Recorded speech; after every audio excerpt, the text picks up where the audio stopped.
Frank Lloyd Wright designed over 1,000 buildings during a career that spanned more than 70 years and was constantly reinventing himself. From developing his philosophy of organic architecture to his famous prairie-style houses. He even created a type of home specifically intended to make great design affordable to the average American, which we'll talk about at the end of this video. Hi, I'm Michael Weitzner. I'm an architect, and today we're going to break down the many styles of Frank Lloyd Wright and see how his work evolved over time.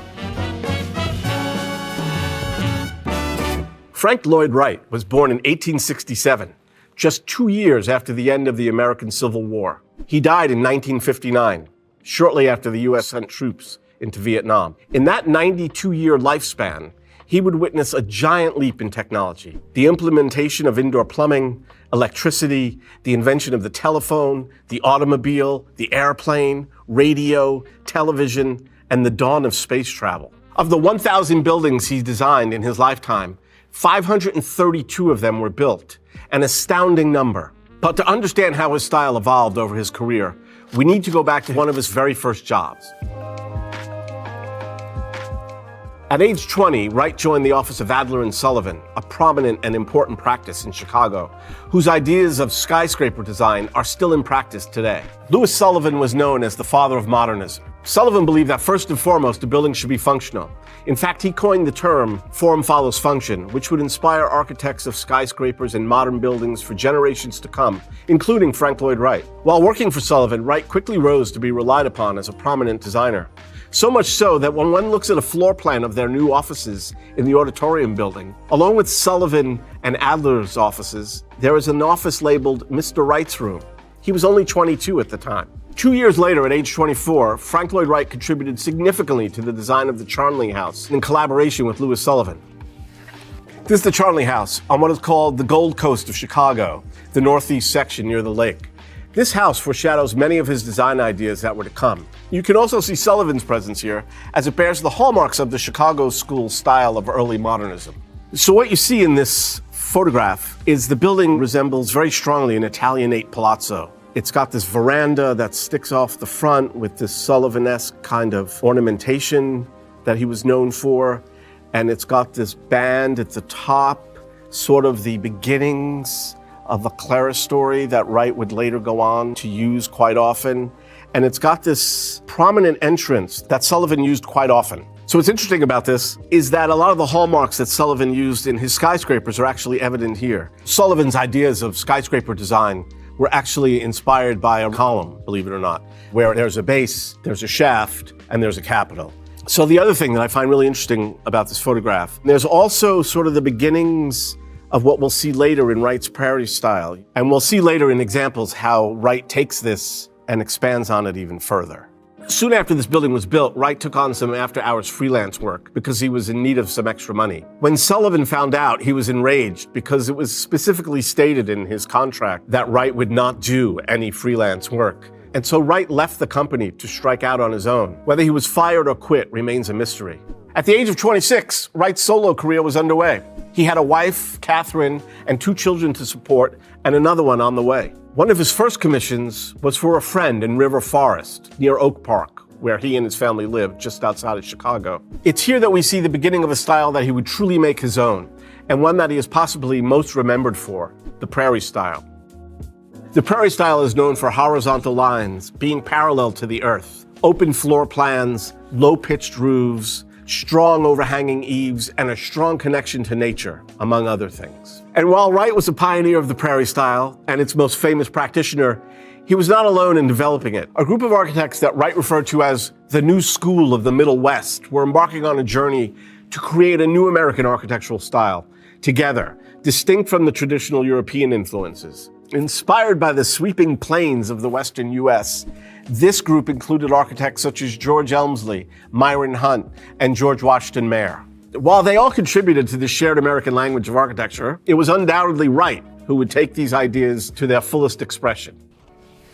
This is the Winslow House, which reveals the nascent ideas of the prairie style. So here's everything that jumps out at me. One thing he does, which is very reminiscent of Sullivan, is he creates that same sort of strong entrance made out of stone with ornamentation around it and these square windows. But now you can see instead of this tripartite layout, he actually only has two sort of levels in this building.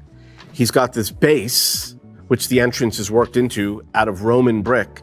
And then above that, he's got this frieze. You see the beginnings of what he would later refer to as his clerestory windows with this strong overhang of a hip roof. So that dark material below the roof makes it act like a void. And here it actually reads as if the roof were floating above this base piece at the bottom. So the other thing that makes this very distinctive from the Charnley house is how horizontal it is. And he articulates that by breaking up the mass into these long, low, horizontal pieces. So this house is not yet fully in the Prairie style. Wright would receive many, many more commissions in the following years. These included the Willits house, the Susan Dana Lawrence house, the Heller house.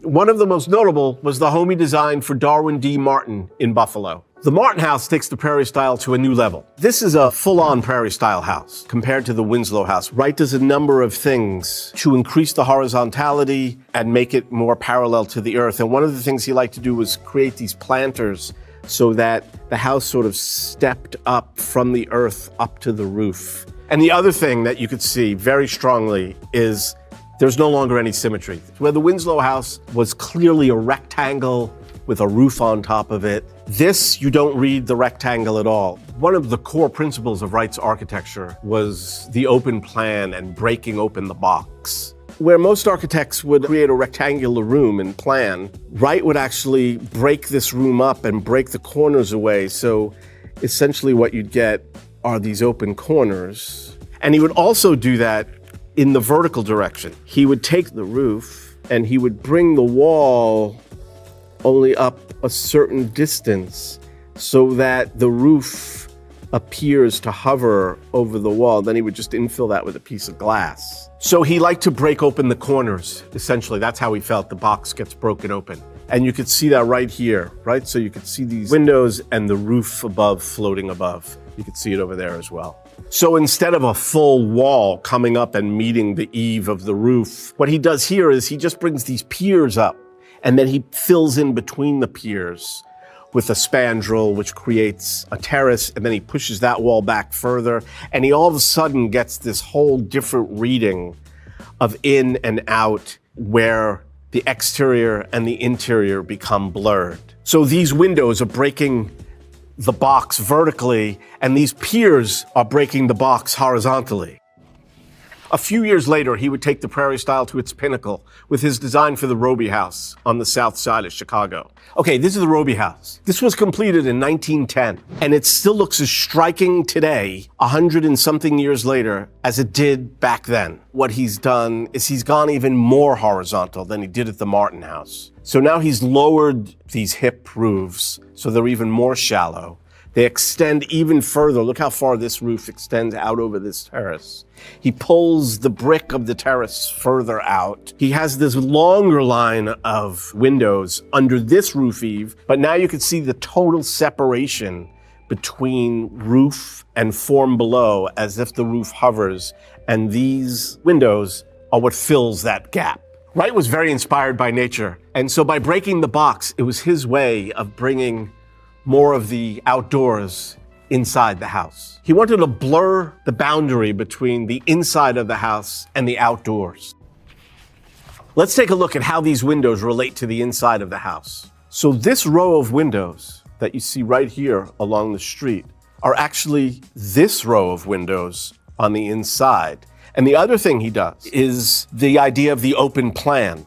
So he has a hearth or a fireplace in the center of the room, and that's the only divider between what's the living room and what's the dining room on the other side of that hearth. It's just a fragment of a wall. So the corners are removed, and one central element makes the division between two rooms. All the hallmarks of the Prairie style are here. It's low and horizontal. It's made out of Roman brick. He has these huge roof overhangs, walls that rise up from the landscape as planters and then become the house. So the building transitions from the earth to the roof. And of course, the blending of interior and exterior materials. So he brings the brick that he builds the house out of into the interior. It is in many ways the most elegant example of the prairie houses. So at this point in time, there are a series of radical changes in Wright's personal life. These would lead him to uproot his life and reinvent himself, as well as his architectural style, in new surroundings. He left his wife and 6 children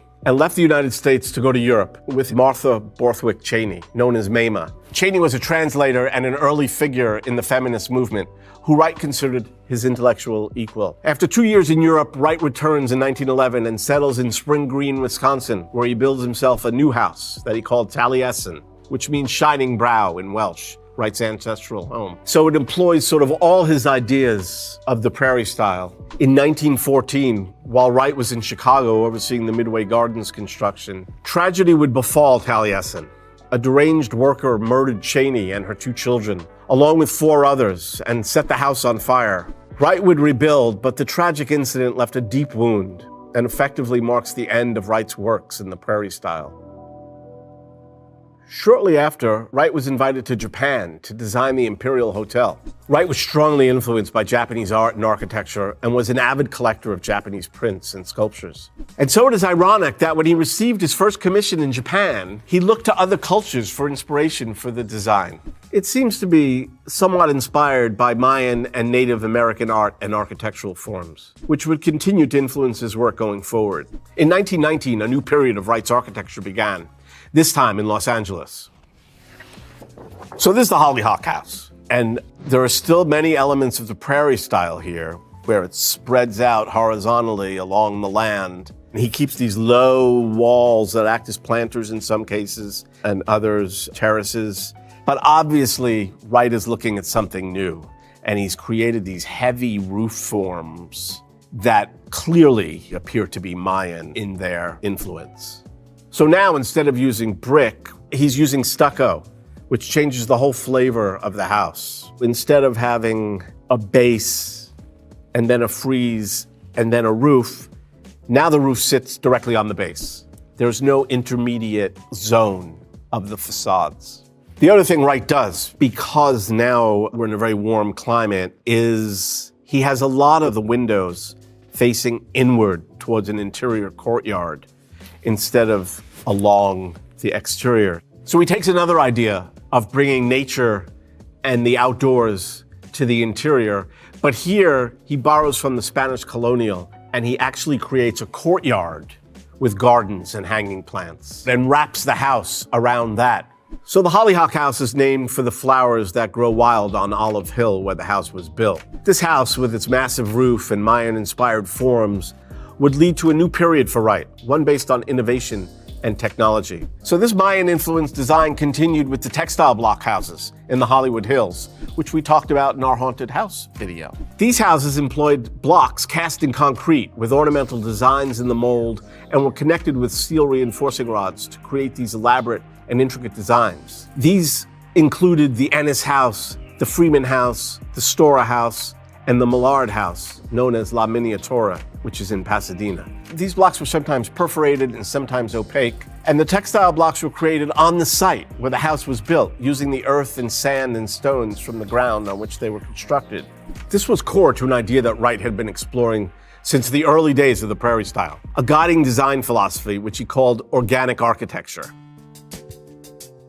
In his own words, he said, "No house should ever be on a hill or on anything. It should be of the hill, belonging to it. Hill and house should live together, each the happier for the other." And although the idea of organic architecture had informed his entire career since he first conceived of it in 1894, he would continue to hone this idea even further in 2 of his most famous houses, Taliesin West and Falling Water.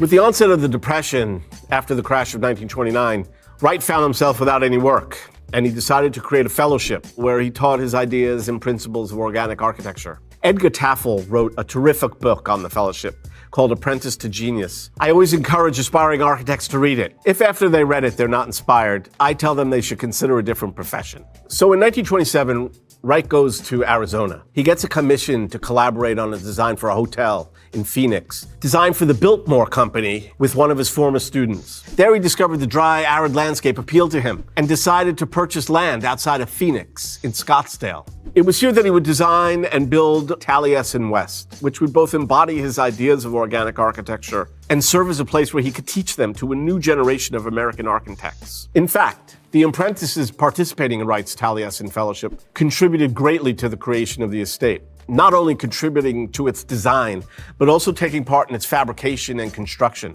mixing cement, installing frameworks, and even quarrying stones. The finished estate was called Taliesin West, and it is now the home of the Frank Lloyd Wright Foundation. So this is Taliesin West, and what I find remarkable about it is how it echoes the forms of the hill behind it. This is a great example of Wright's maxim to build of the hill and not on the hill. So you can see he's still using elements from the prairie style. He's using materials from the site like he did in the Los Angeles houses. And it's all coming together to form this new kind of organic architecture, one that echoes the desert landscape. But now he's trying to shield the really hot desert sun. And so he does a few interesting things. Over here on the right, he creates these exterior beams that sit above the roof and are angled up. He hangs what was originally canvas from it, but is now a sort of polycarbonate plastic material. The idea being that it would allow the light in, but without too much heat. Let's take a look at the house from another side. I love how he echoes the hill in a number of different ways. He echoes the hill by canting the concrete walls of the base. He echoes the hill by the slope of the wooden beams on this roof. And he echoes the hill with these stairs that gradually, very gradually make their way up with these very short risers and deep treads, so that again, it looks like part of the landscape has just come right down through the building. So the other thing is the way, this wooden roof hovers above the stone base, and his same idea as he had with the prairie style, where in that gap he puts glass so that the roof appears to hover. So what really shows his ideas of organic architecture at play here are the materials. He's doing something really special here with the concrete, and he's doing it on the exterior as well as on the interior of the house. So concrete is essentially three ingredients. It's cement, which acts as glue, it's water, and it's aggregate. And the aggregate is typically gravel-sized stones that are quite often not even exposed. But in this case, Wright is doing something radically different. And he's taking stones and rocks and boulders even that he finds on the site around the building, and he's inserting them into the concrete, so in effect, they're acting like aggregate. And what I love about this is the aggregate here is so big that it's sort of going right up to the point where, is this a stone wall with like excessive amounts of mortar? Or is it a concrete wall with really huge aggregate? And I love that there's sort of an ambiguity about that. He's using what he finds at the site to reinforce his idea of organic architecture. And the other thing it does in Wright's ideas about organic architecture is it brings the outside in. So the materials he uses on the exterior are used on the interior. So Taliesin West stands today as an incredible example of Wright's philosophy of organic architecture. But the next house we're going to look at is considered by many to be his greatest work. This is Falling Water. There was an apprentice at the Taliesin Fellowship, Edgar Kaufman Jr., whose father was a department store magnate. Edgar Kaufman Sr., known as EJ, asked Wright to design a country house for him in the woods about an hour south of Pittsburgh. This house, arguably one of the most famous in the world, would bring Wright, at almost 70 years old, a new wave of notoriety. Considered a modern masterpiece, the house is composed of a series of stacked balconies, like concrete trays, cantilevering out over a waterfall. Glass fills the horizontal voids between the trays. So one way to look at this is that these trays move up the mountain from the falls. But the other way to look at it is they actually cascade down the mountain, just like the waterfalls. So most architects would have placed the house with a view of the falls, but not Wright. Wright puts the house on top of the falls. He basically asks EJ, the owner of the house, where do you sit? And he said, well, I sit on this rock. And he built the house around that rock on top of the falls. In fact, the rock surface is visible coming through the floor of the living room inside the house. He was bringing the idea of organic architecture to a whole other level. It becomes one with the falls, a unified whole, architecture and nature acting together. And the other thing he does is these windows actually open from the corner. So again, he's still with his idea of breaking the box and opening up the corners. So we're going to look at another angle of the house, which really shows how the house is an evolution from his early prairie-style designs. What's great about this image is you really feel the cantilevers of these concrete terraces. And the other thing I really like about it is you could see the trellis that he created that's half inside and half outside. You could see how he brings a stair right down to the falls so you could actually sit on this lower landing and dangle your feet into the water. I have visited this house twice over the years, and it's an incredible revelation just how melded together he makes the architecture with the surrounding natural landscape. So modernism had been flourishing in Europe for almost 20 years, with architects like Walter Gropius, Le Corbusier, and Ludwig Mies van der Rohe. And Wright was not a fan of this group. The house is an astonishing example of modern architecture. It was almost as if Wright, contemptuous of the European architects, said, "You want to see a modern house? I'll show you a modern house." After Fallingwater, Wright starts to look at other building arrangements. He is expanding his ideas about plan, using new shapes, hexagons and triangles and circles to create new kinds of layouts and spaces. But the next notable evolution of his style was less focused on novel compositions and more focused on the needs of everyday people. So at the same time that Fallingwater is being built, Wright is approached by an old friend who was a journalist from Wisconsin, who asked if he could design an affordable house for the everyman, not just the wealthy, one that would cost $5,000. Wright embraced that challenge and set out some guidelines for what he called his Usonian houses. The term is an acronym for the United States of North America, and was another advancement in Wright's quest to create a uniquely American style of architecture. So this is the Herbert Jacobs house, the first Usonian that Wright built. And we're looking at a view from the rear of the house, but a lot of things are evident when you view it. So the Usonian house has the following characteristics: natural materials, wood, stone, and brick, flat roofs with extended overhangs to shade windows, parallel to the earth, a companion to the horizon, no gutters or downspouts, clerestory windows for natural lighting, L-shaped plans to fit around a garden in harmony with nature, designed to blend with the surrounding landscape. Built-ins to reduce furniture and clutter. No painting. Cover the walls in wood and oil the wood as necessary. No plastering. Interior trim is eliminated. There's no basement. It's just a slab on grade. And in that concrete slab, he actually put heating coils so that he created a radiant floor for a very affordable house, which is kind of incredible. He was an early adapter of that innovative technology.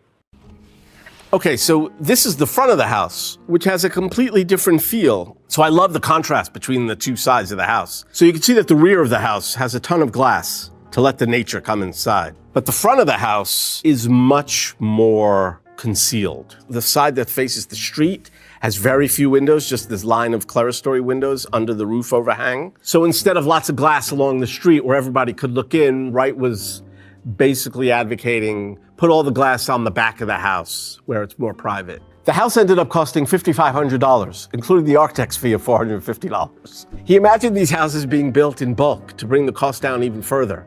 Wright would design over 100 Usonian houses scattered all over the country. And he did this after the age of 70. He never stopped exploring. He never stopped trying to create new things, and he never stopped evolving his style. Frank Lloyd Wright's career, in many ways, defies categorization. There's simply no way we could unpack the entirety of Wright's work in a single video. In this video, we focused primarily on his residential projects, but we've left out many of his other works, including Unity Temple, the Larkin Building, the Price Tower, the Johnson Wax Headquarters, Midway Gardens, the Guggenheim, the Marin County Center, the synagogue in Elkins Park outside of Philadelphia, Florida Southern College, and the list just keeps on going. It's really a remarkable career, and in many ways unmatched by any other architect ever. What is your favorite Frank Lloyd Wright building? And let us know what other architects you'd